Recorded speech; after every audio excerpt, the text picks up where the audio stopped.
Hi, and welcome to the My Dog Made Me Do It Naturally podcast. I am your host, Kat Jepson, a canine nutritionist with an innate obsession with dogs and the natural ways in which we are driven to live because of them. So, let's get to it. Hi, and welcome to another episode of My Dog Made Me Do It Naturally. I am your host, Kat Jepson, and I am joined here today with Gigi, the proud owner of Whiskey the Alsatian and Bella the Rottie. And today, Gigi is going to be talking to us about her journey into fresh feeding and finding the right diet for her dogs. Hi, Gigi. Welcome to the show. Hi. How are you doing today? Are you good? Yeah, I'm good. Bella actually just got the all clear from her vet today with her recent spay. So yeah, they come all back to kind of full steam ahead with playing and whistling indoors. Oh, good. So all restrictions are off now. Yeah, it's a shame the weather isn't better, isn't it? Oh, I know. Tell me about it. We've had nothing but constant rain all day, and it is so depressing. The sun hasn't even been out today, I don't think. No, but I meant that they had a lot of enrichment today, which was good. Right. So to start things off, why don't you first tell us a little bit about you and Whiskey and Bella? So we've got Whiskey. He's actually turning 4 years old tomorrow. It's his birthday. Oh, yay! I always forget it's his birthday in January. It's the same month as mine. Yeah. Oh, happy birthday, Whiskey. So I actually just have to figure out what we're doing for his birthday meal tomorrow. So I might have to head to the shops first thing. But so we got Whiskey, and he was weaned on raw, so he came home with both raw and kibble. So the breeder kind of put them on half, and he could have kind of gone full time on either or. Yeah. And we wanted to put him on raw, like full time, after kind of researching the benefits of it.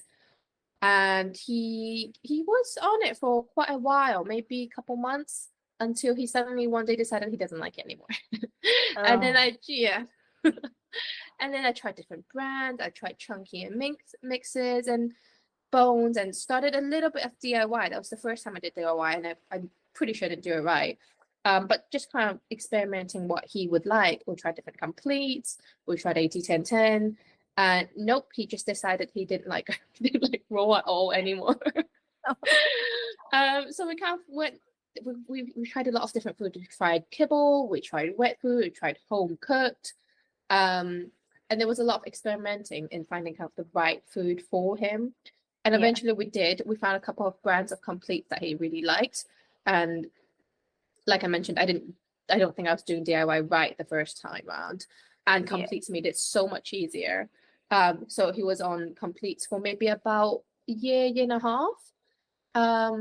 And with then, no issues and no issues, nothing at all. And he was happy. I think he could have lost some weight then, but I guess it was just hitting that kind of 1.5 2 years old age where he's just about finished growing.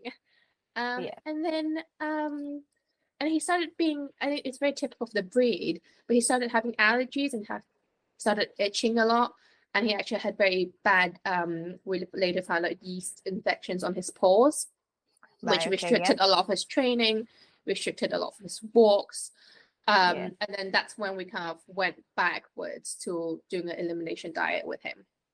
Because yeast and obviously GI issues and intolerances are just so like boring because they just stop everything, don't they? Like they just control so much and restrict so much of what you can do, like when your dog suffers with these intolerances and stuff, and then you just think, oh, this is it, this is life. Exactly. And with allergies, with all these, and there's so many allergies tests out there, and some tell you that they're allergic to grass, and we're like, what are you supposed to do with that? So we kind of had to kind of step backwards with him. And then we basically went through elimination diet, and we kind of found out that we think it's peas and lentils that he's allergic to. And then we kind of moved into DIY again to customize a diet that's kind of right for him, which we can kind of talk a little bit more about in a little bit. And then we've got Bella, who we had since May last year. So she's 18 months, and she's a rescue we took in kind of quite spontaneously. But Yay! it's a funny, she's a funny little thing. It's a funny little story of how we got her. But she came to us very, very malnourished. She is about 32 kilos at the moment. And she came to us at 20, I want to say 23 kilos. So that's like a 12 kilo increase. Bearing in mind, she was about 9 months. So there is a bit of growing between that. Yeah. But she was skin and bones when we got her. And she was just on a standard supermarket, wet food. And when we spoke to her previous owner, she struggled to put weight on her, no matter how much like food, like she constantly kind of increased her food amount, but still struggled to put weight on her. So since we got her, we did keep her on the same food for a little bit just so that she settles in. And then we started experimenting the right food with her. And at the moment, we're still in the process of doing that. Especially now that, like I mentioned earlier, now that she just got her spay done and watching her weight a little bit more. We're still trying to find the right diet. And she's currently having a bit of a mix of, she likes raw. She's pretty much a foodie. There's very little she doesn't like. So she has a little bit of raw at the moment. She's on wet food. She's on home cooked. She's on quite a bit of dried freeze at the moment as well. We're trying that with her. She's living the high life. She is. The funniest thing is her stomach seems absolutely fine. With I have to say, that's really good though. With that she jumping between it. She's quite tolerant. Like she can tolerate quite a lot of different food. I think kibble is the one that she doesn't tolerate well, but everything else she seems to be tolerating quite well. It's kind of jumping in between. So we're just trying to find what works best for her at the moment. So basically, you have 2 beautiful pooches, and you are in a continuous battle to find the right food for them. Basically, yeah. I'm pretty sure we've tried most of the brands on the market. Yeah, I know. This is what one of the things that can be so frustrating is that I think we sometimes get, it is out there that there is a one-size-fits-all diet for dogs. Exactly, but it's just, really just not the case. And sometimes it does take a bit of trial and error. So, well done you for actually persevering with it, because those elimination diets as well, they are tough. Because, I mean, at first you have to find the base diet, which is the one that your dog can tolerate completely and doesn't show any symptoms from. And then it takes time, like a few weeks at a time, adding a little bit of a different food. And then if you have a flare up, you're right back to the beginning again, and you've got to like reset everything. So, well done for absolutely sticking with it all this time, because I think a lot of pet parents probably just think, I'm just going to put them back on the original food because, that's where they seem settled, even though it's not always the best thing to do. But there was a big push from our vets to put them on a prescriptive kibble. And that was something we really, really didn't want to do. So that was something that we just kind of motivated us to keep going with what is it that actually works for him. Well, I think it's important to know as well, because then it's getting to know your dog a lot more, and it just takes the guesswork out of everything. And I think, like with anything, if you want him to get to the best quality, then you have to spend the time working at it, which is just what we have to do. So now we know a little bit about what your journey looks like in terms of feeding Whiskey and Bella, but what was it that inspired you to feed fresh food from the beginning? Like, was there anything that happened, or was there anything in particular that inspired you to feed fresh instead of processed foods? Well, I think a lot of Whiskey's followers will probably know, but we're living in very, very central London. So we, the humans, don't eat fresh as much as we should. It's easy kind of living in London. We'll get takeout, or we'll just pick up something from the supermarket and something quick in the kind of like a busy life in London. And so when Whiskey came home to us on raw, that was very new to us. Growing up, all my dogs were on wet food mostly. So raw was a very new concept. And actually, feeding Whiskey raw has introduced us. Actually, why can't we eat fresher food, as in the humans? And we started growing fruits on a little patio in London. It can be done. It can be done. It can be done. And then obviously now that we moved up to Sussex, kind of around the same time we got Bella last year, it's nice to just go out, go to the farm shops, get food locally. And it's changed how we live. And then it's changed. I think it's the dogs that's changed our diet rather than the other way around. But obviously, if we're cooking something fresh, they probably usually get a bit of carrot or whatever we're cooking that day. So it's really changed our lifestyle, and that's kind of all started from kind of our breeder giving Whiskey a bit of raw food to come home with. Wow! So it was just from Whiskey coming home with this raw food, and you were like, with this little box of raw food. Like, hello, what's that? Do you cook it? Do you defrost it? How do you feed this? What? Yeah, I think, that's really great though, because it's something, it's so simple, and it's just completed this U-turn for you that and it can be something as simple as that. And I mean, I have been friends with you since Whiskey was a puppy, and some of the meals I have seen you present for this guy are just absolutely out of this world. There is nobody, like all the enrichment as well, like there is nobody that can't say that you put 110% in when it comes to your dogs and their food and their enrichment. So just to say that all this kind of inspiration and motivation come from Whiskey coming home with this random box of raw food. Box of raw food.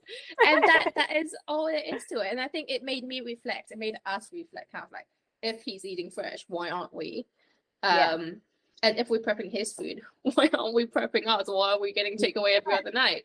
I think it's definitely a major factor, and it's happened for me as well, because I think I have read so many books in the past 5 to 6 years about specifically canine nutrition, but based on like the research and things that are presented in these books about what's in certain foods and various methods of processing and farming and stuff, it kind of, because everything overlaps with the human world, it kind of forces you down the rabbit hole of so if this is happening for my dog, how is it happening for me as well? So I definitely do think they do make us better people, don't they? Yeah, they definitely do. I mean, we often say when we meet someone new, oh, if they like dogs, they can't be that bad. Yeah. They're my kind of people. Yeah, exactly. We'll definitely get along. Oh, wow. So basically, we know what your natural journey looks like at the moment and how it has changed your life by inspiring you to make better decisions for your health as well as your dogs. And so what in particular have been the struggles during your journey, and have there been any downfalls that really stand out for you? I mean, we know that it's tough doing the elimination diets, and if you do get picky eater like Whiskey suddenly decided to be, obviously it can be quite stressful for the owner when dogs don't want to eat, but in terms of like anything that was particularly like a struggle for you, what does that look like? I think because we were feeding Whiskey on both raw and kibble at one point, there was a lot of people telling me, oh, that's a bad thing to do, or that's not right. Or a lot of vets telling me, because we're seeing his vets with his paw infection, that he should be on a prescribed kibble diet, and kind of having a lot of opposite kind of like advice from like social media, from friends, from other dog parents that we know in person, from professionals. And I was trying to find, I guess, the right diet for our dog, for how we live. And sometimes raw isn't the answer. Like some mornings I forget to defrost raw.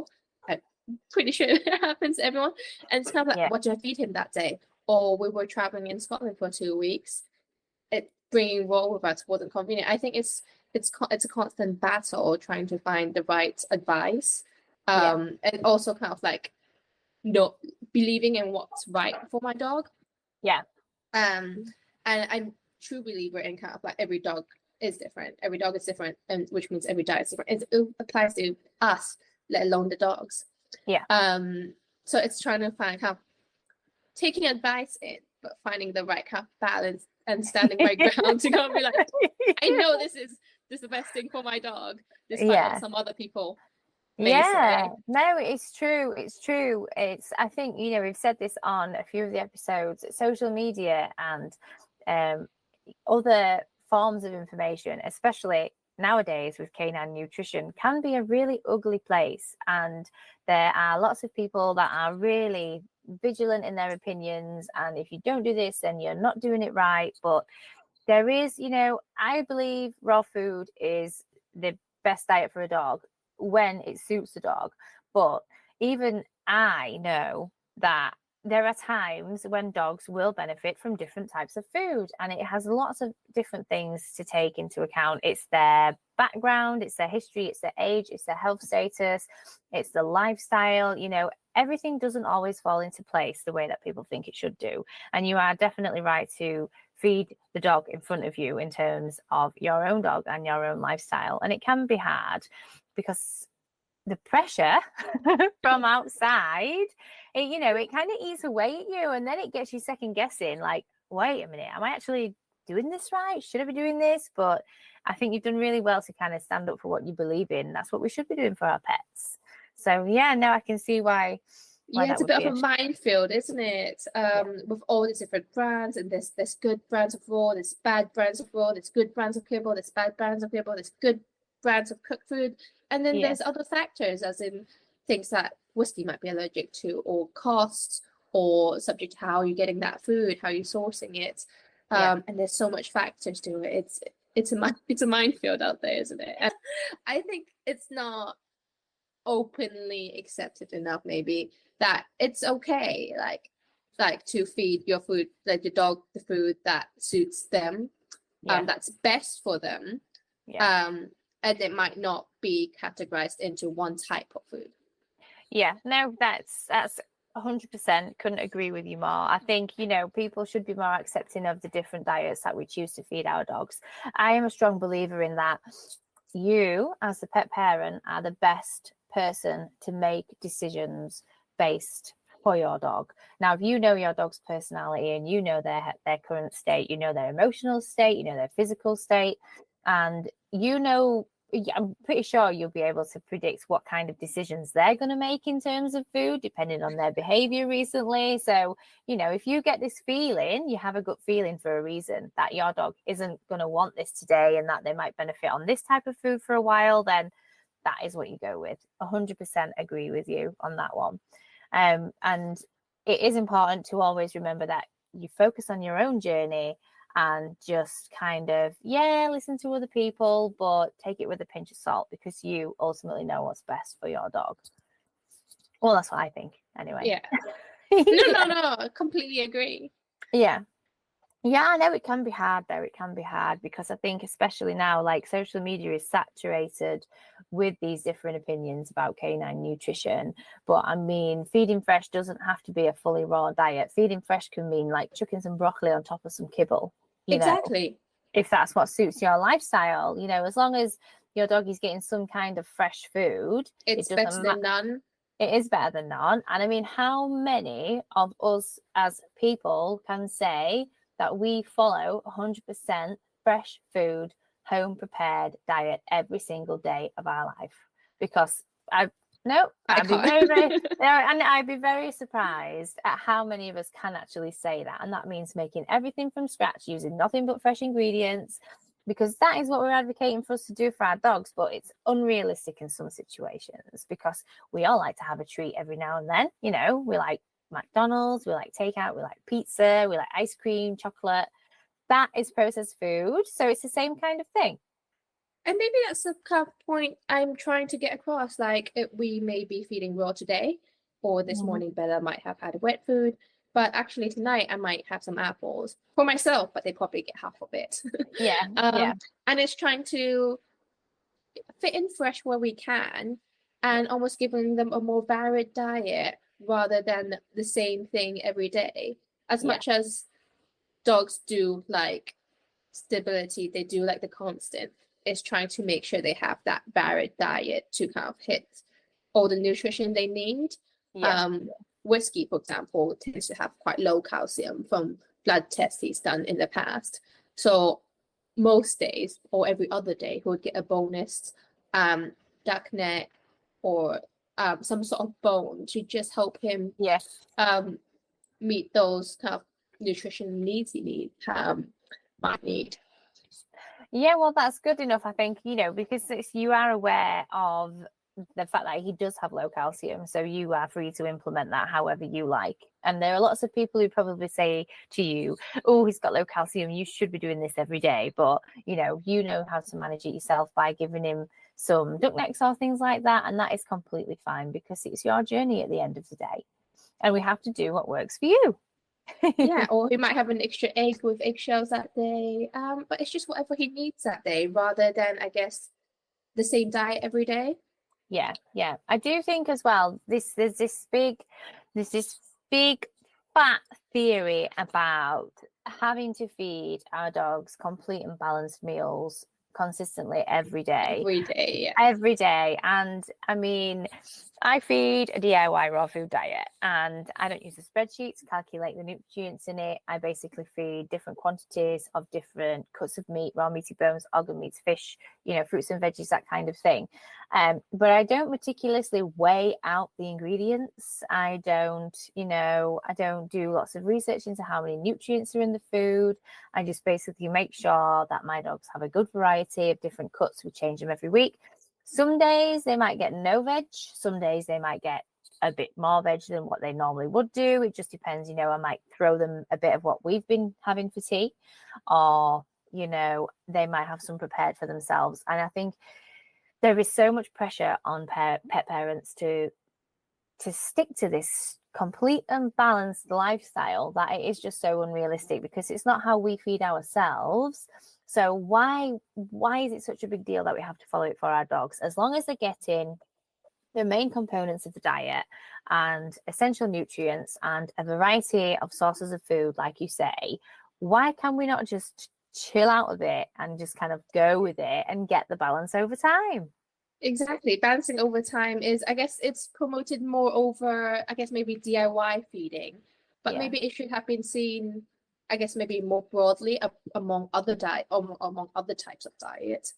And big topic with dogs poop. I mean, it's really just kind of gauging it from that, isn't it? Yeah. It's just seeing the poop that day and go like, actually, we're gonna have this for dinner tonight, or we might have something else for breakfast tomorrow. And adjusting to what they need, or we might go for a 2-hour walk, extra long walk over the weekend, and I might give them a little bit more that evening. Or we might have a rest day, because both our dogs are reactive. We tend to do day off and day on, depending on how their walk goes. So if they have an off day and they had a lot of enrichment that day, we might give them a smaller meals that day. Or even spread their meals throughout the day. Yeah, no, it makes perfect sense. And I really admire your passion for this kind of feeding type, because I think it's so easy to get caught up in that, oh no, missing vital nutrients from the meal. What we're going to do, it stresses people out, and it's what puts people off preparing food for their dogs. And it doesn't have to be that way. Like you say, if one day, you might go to the farm shop and they might have some duck eggs. And so, you might just come home and think, I'm going to treat you to a duck egg today. But if that doesn't fit within the spreadsheet of complete and balanced, your dog's going to miss out on that. No, exactly. It's absolutely fine. So yeah, no, I like that. That's good. So looking to a bit more positive, what would you say is the best thing about your natural journey and what you have learned trying to find consistently the right diet for your dogs? Again, reflecting back on our diet as the humans, it's actually made us eat a lot more varied. Like when we've tried making organ meats for us, because if we pick it up at the farm shop, for example, they are human grade, they are for us, but we often kind of then go like, what could we do that with for us? And we've eat more varied diets. We've tried crocodile last year, which was a really interesting one. It was actually it was between like meat and fish, which I actually really enjoyed. So we've tried more kind of different varied proteins, different cut of meats, because maybe we might be picking a little bit up for them. And we end up trying it ourselves. So that's been a really kind of fun part of the journey. I do think both dogs are much, much healthier throughout kind of this process of trying different things. And because our dogs don't have a set time where they eat every day, they might not eat the same amount every day. They might have 3 different licking mats or 4 licking mats or different types of enrichment if they are on off day, rather than 2 meals that day. But that gives them so much more flexibility. And yes, I do think dogs like routine, but dogs like mine that are maybe not walked every day, it just gives them that little bit more flexibility. It's not the end of the world if an emergency happens. I need to run out to the shop, the trains get delayed, can't get home in time. And I feel like it's a very less normal way, or the standard way of having the dogs at home. But it taught me that maybe things aren't as rigid as it should be sometimes. No, and I think, sorry, go on. I'll wait till you finish. No, I think and I think it's been really good to have had these conversations with different people, having good conversations about it, and then trying different things out. Yeah, I think that's a really great kind of mindset to be in, because it is such a relaxed approach to feeding your dog, like to feeding Whiskey and Bella. It's like we have a similar sort of feeding time every day at the moment, but that is purely because I wait until Esme is in bed before I feed the dogs, because otherwise she's just trying to get the food, or she's obsessed with Nana and Bot, as she calls them. She just wants to do whatever they're doing. So because obviously it's raw meat and she's 2, it's safer for everyone that she's in bed when the dogs get fed, because then they can eat their meals in peace, without me having to micromanage a million things all at the same time, because that's what happens. So they pretty much eat at the same time every day. But I do think, mixing it up a bit, it does help kind of keep dogs settled in a way, because they're not always kind of like on edge waiting for the next thing. They're not expecting it, in the sense that if the train's delayed, I can't get home for 6:30 and they eat at 7, it's not going to be a shock to them, and they're not going to be stressed out about it. Exactly. And I think we take the same approach to walking our dogs, because they react if we don't walk them every day. If it was a storm tomorrow and the weather's absolutely rubbish and they're used to doing 2 walks a day, that would be a shock for them to not go out tomorrow because it's not safe enough to go out, or whether it's too hot to go out that day. And giving them that a little bit more comfort when something doesn't happen, rather than have an expectation for it to happen. Yeah, that is amazing. I love that. That is really amazing. And I hope people get inspired by your approach to how you care for Bella and Whiskey, because there is this tendency for everyone to kind of, obsess over routine, and whether that's with feeding or with walking. And I know sometimes people only have certain times of the day where they can like take the dogs out and stuff, which is, that's what works for them. But definitely, because I know that these two, as soon as Esme's in bed, they are waiting for their dinner. They're waiting for it. And it's exactly right. The more you do something like frequently, the more your dogs expect it. And sometimes if I am a little bit later than usual, I'll come down and they'll be sat there, like looking as if to say, where is my dinner? And it's just, it causes unnecessary stress at times. So I really, really do love that approach. That is and I do hope people kind of take on board what you've said during this episode and try it a little bit for themselves, because I think you'd probably be pleasantly surprised and also find that it helps with your own stress levels when you there's a little bit less expectations, isn't there? And just managing that stress. Both me and my partner, we both work quite high stress jobs, and our day can be quite unpredictable. some days I'm working 12 hours. Some days I'm working 14 hours. And some days I might just be working a standard 9 to 5.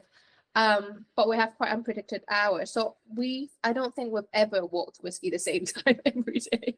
Yeah. He might get a walk today. He might get a walk in 2 days' time. But if he doesn't get a walk, we'll do training, we'll do enrichment. Yeah. But it's also doing what suits our lifestyle, and between that and his reactive, what helps him kind of reset as well on kind of like a daily basis.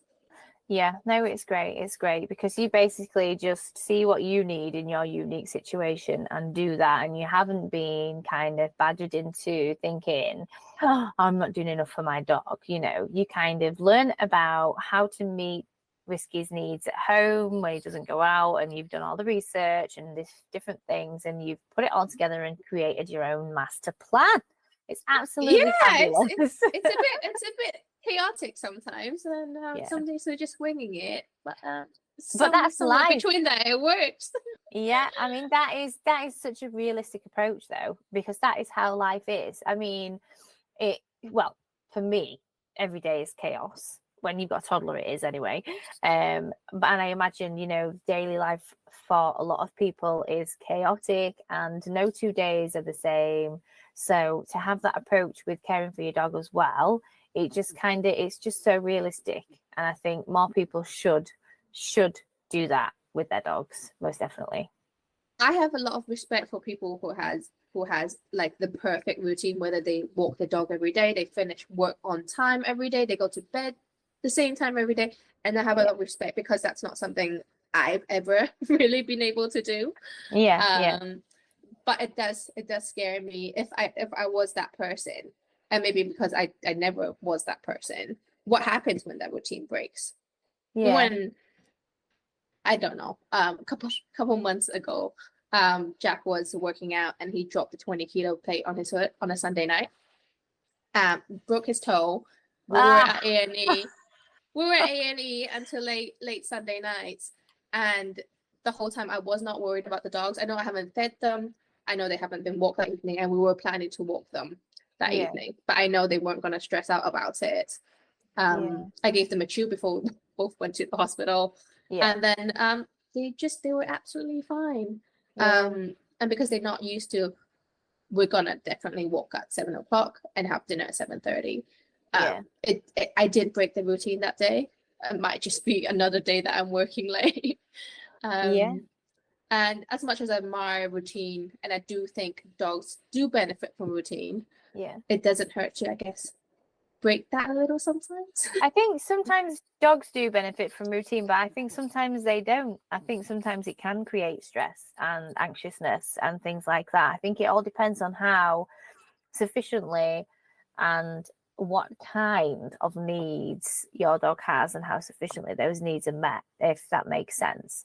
Because if you have a dog which has no issues, whether that's health issues or anxiety or reactivity, and they're just really laid back and really, you know, kind of like, yeah, whatever, then probably if that routine breaks, it's not going to impact your dog. And I think when everybody gets a dog, they vision that dog as being their dog. But in today's age, that is just not how it is.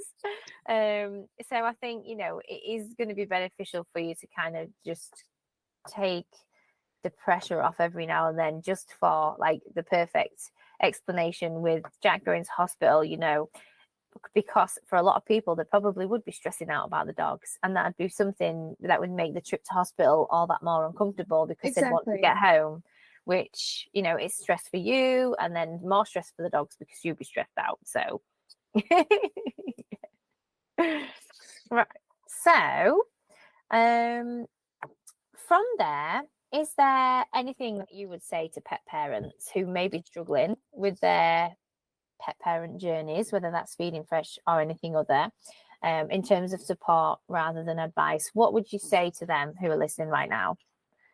I think definitely don't be scared to try things. Don't, whether it's a mix of food. I think there's so much kind of resource out there, whether it's social media, whether it's you go to qualified canine nutritionists, or various kind of raw feeding groups, or even I'm sure there's breed groups that have kind of topics on different type of food. I'm in the German Shepherd and Rottweiler groups where they would have chains of conversation about different kind of what to feed that breed. And I wouldn't be afraid to kind of ask the question, try different things, maybe go against what some people say if that's what you believe in. Yeah.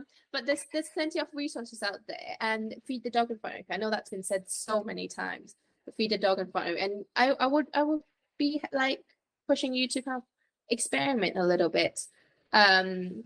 We are mainly raw feeders. But for example, if I'm doing training with Bella that day, raw isn't the easiest thing to train with. We're actually experimenting a lot with freeze-dried raw at the moment. Or we might have forgotten to defrost raw that day, which happens a lot. So we do stock a little bit of the home cooked, some of the home cooked brands, or a few of the wet brands that I know Whiskey is tolerant with. I think coming into 2024, I want to kind of do DIY a little bit more for Whiskey again, because I think that is what suits him best with his allergies. And with Bella, we're still kind of playing around with because we're doing so much training with her. Having freeze-dried raw really helps. But there are pros and cons to each food. So we're just trying to still find, if she might stay on a mix of that, because she does quite well on kind of mixed diets. We might keep her on a mixed diet depending on what suits her that day. Yeah. So the key is to just not be afraid to wing it experiment, a bit. to wing it a bit, and to experiment a little bit. I think one of the things that we need to do when deciding how and when and what and why to feed our dogs is decide on our food philosophy. Like you say, go to the different areas of research, see what everybody's saying, actually sit back, digest the information, and then see what you make of it yourself. Find what sits with you and what you feel is right for your dog. And based on that, take little chunks out of each bit of information and formulate your own plan.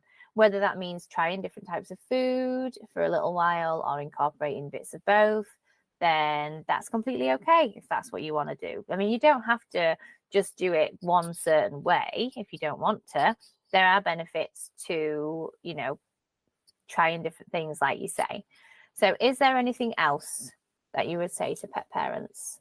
I think if anything, feeding fresh does help. It has made a huge difference in both dogs, especially with Bella, who was on the supermarket tin food, which isn't fresh, and introducing that has massively helped her have gained that weight, gain those muscle mass that she really needed, coming to us having skin and bones. And I think it doesn't, like I said, she's not on raw every day. She might be on a wet food, she might be on a home cooked, she might be on freeze dried.